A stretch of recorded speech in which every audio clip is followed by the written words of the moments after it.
I've often been accused of focusing too much on workshop safety, and I admit I've spent decades trying to keep my fingers on my hands where they'll do the most good.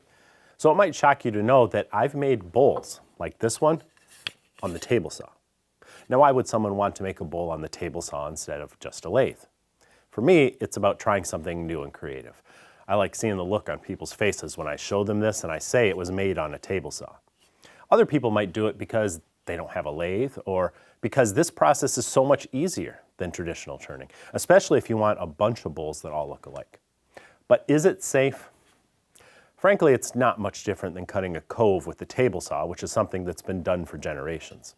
I'll tell you what, let me show you how I did it. I'll even show you how to make the jigs, and then you can leave me a comment below about whether you think it's safe or not.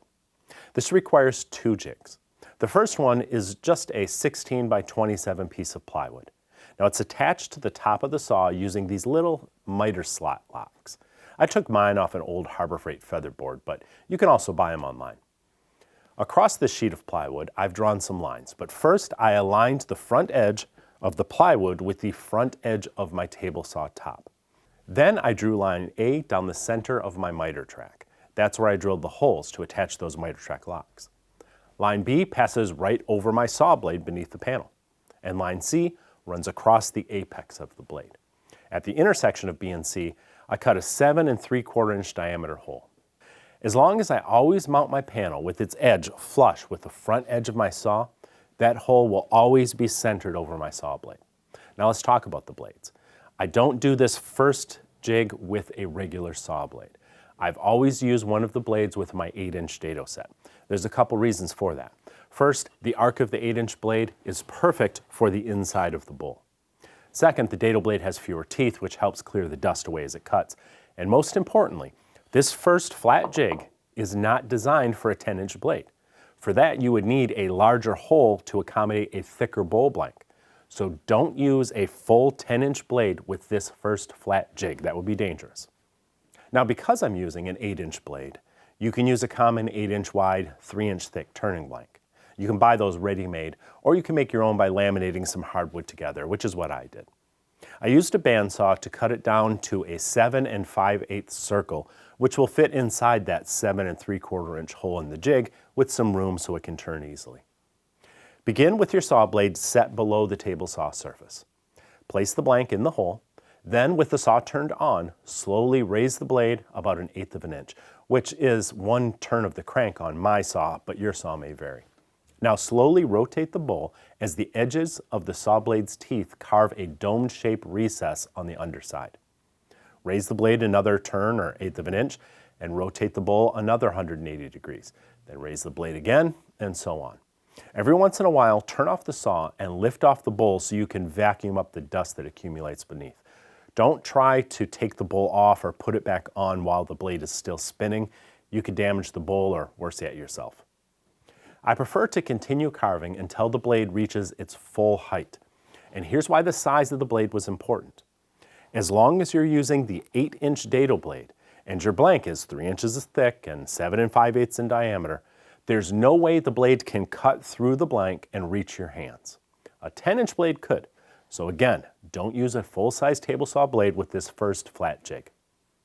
Once you reach the blade's full height, give the blank a couple extra rotations to smooth out the surface inside as much as possible. And that's it for the inside of the bowl. Now for the outside, and that shaping begins right back on the same jig. With the blade below the table once again, put the blank, this time bottom side down, and restart the same carving process. But this time, stop once you have a cup in the bottom that's about 2.5 inches wide. For the rest of the outside shaping, you'll need another jig. This one begins as a stack of 11.5 by 12-inch plywood squares that are all beveled at 45 degrees and stacked together, each one trimmed a little bit shorter than the one below it, so that you have a wedge-shaped block. Once the glue dries, cut a 7 3/4 inch hole through the stack but 1 inch off center so it emerges from the flat edge of the wedge. Another 11.5 by 12-inch panel with a beveled edge is glued to the top of the stack. The cutout you see is for dust collection. I'll explain that shortly. These 4 6x6 triangles will support the wedge once it's mounted to the base panel, which is just another 16 by 27 inch piece of plywood. This one is aligned with the front edge of the saw, just as the other one was, and I drew the same lines on the top of this one as well. One through the center of the miter slot, so I know where to mount the miter track locks. Another line through the center of the saw blade, and a third through the apex of the blade. But I also added a fourth line, 5 inches past the line that passed through the apex of the blade. It was on that line that I glued the sharp edge of my big wedge.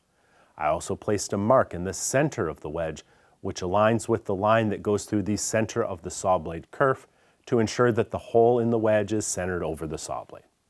Finally, a bit of plywood covers the 2 inner supports with a hole cut to fit a shop vacuum hose so you can pull the dust through the notch that was cut in the upper wedge panel before. When all the glue is dry, mount the whole jig to the top of your saw, aligning it with the front edge, just as before, and you're ready to finish shaping the bowl. Now, unlike the first flat jig, this larger jig is designed for a full 10-inch diameter saw blade. I highly recommend one with flat ground teeth. Cross-cut and combination blades will work, but they'll leave a rougher surface that'll require more sanding later. With the saw blade lowered all the way, drop the blank into the jig bottom side down, and the process is the same as before. Turn on the saw, raise the blade, and rotate the blank. I only raised the blade about 1/16 of an inch with each rotation this time, because a full 1/8 of an inch will give a rougher cut with this thinner saw blade. Of course, that means you'll be removing material more slowly, so it'll take a bit longer to shape the outside of the bowl than it took the inside, but you can see your progress from the back of the jig as you work. And again, there's no way for the blade to reach your hands, even at its full height. In fact, here's what it'll look like once the blade has been raised all the way up. I actually prefer my rim a bit wider, so I might have stopped a few turns short of the blade's full height, but that's a matter of personal preference. The guy who invented this jig is named Richard Tendick, and he likes to add more decoration to the outside, like this. The grooves are cut by indexing all the way around the bowl, raising and lowering the blade, and he used a router bit to create the bead around the rim. You can put your favorite food-safe finish on them if you plan to use the bowls for salad or something, but my favorite use is just hand one to a friend and ask him to explain how I turned a bowl on the table saw. So what do you think?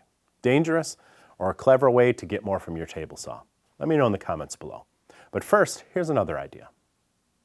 3M says their Cubitron 2 sandpaper is a revolutionary advancement in abrasive technology. What makes Cubitron paper different is the grit is made up of ceramic pyramids, which slice the fibers of the wood rather than plowing troughs through them like the grain of the tiny rocks that are found on other sandpaper.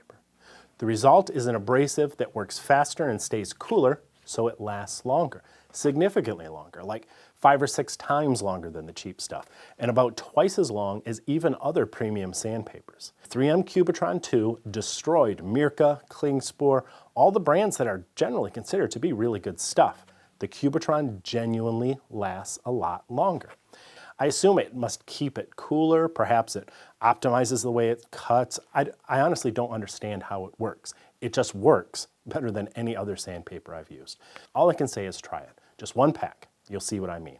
And if you do, please use the link below this video, which is to a small family business, and that business is well worth supporting.